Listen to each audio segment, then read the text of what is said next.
Hello, Robert Spencer here for Jihad Watch. The cicadas return every 17 years, and apparently so does the Rushdie affair. For those of you just joining us, the Rushdie affair has nothing to do with Indian supermodels. In 1989, Iran's Ayatollah Khomeini first issued the now notorious fatwa calling for novelist Salman Rushdie to be murdered. For many people, that was their first introduction to the Islamic fanaticism that now dominates the headlines every day. And last Friday, there were demonstrations again in many parts of the Islamic world against Britain's knighting of Salman Rushdie. Mohammad Ali Husseini, a spokesman for the Iranian Foreign Ministry, found in the knighthood evidence of a moral defect among the British.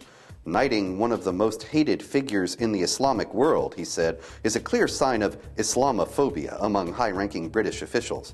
Honoring a hated apostate will definitely put the British statesman against the Islamic community and hurts their feelings once again. An Iranian jihadist group, the Organization to Commemorate Martyrs of the Muslim World, offered $150,000 to anyone who finally killed Rushdie.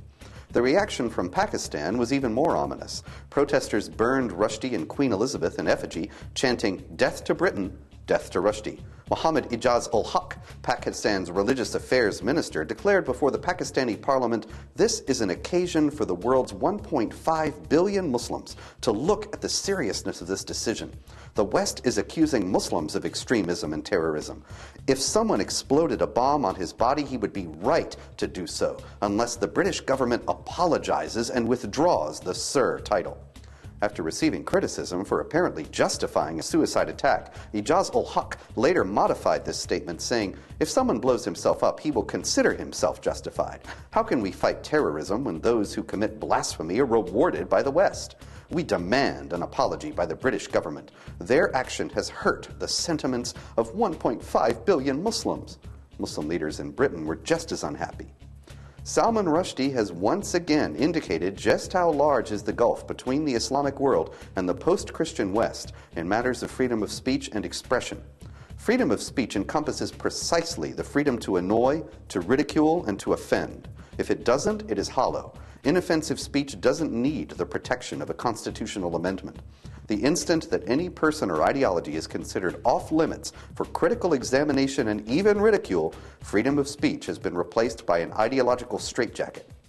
For years now, Islamic states and organizations around the world have painted Salman Rushdie as a symbol of evil as they have attempted to place Islam off-limits not just for ridicule, but for any investigation into the elements of the religion that encourage violence against unbelievers, discrimination against women, and discrimination against religious minorities.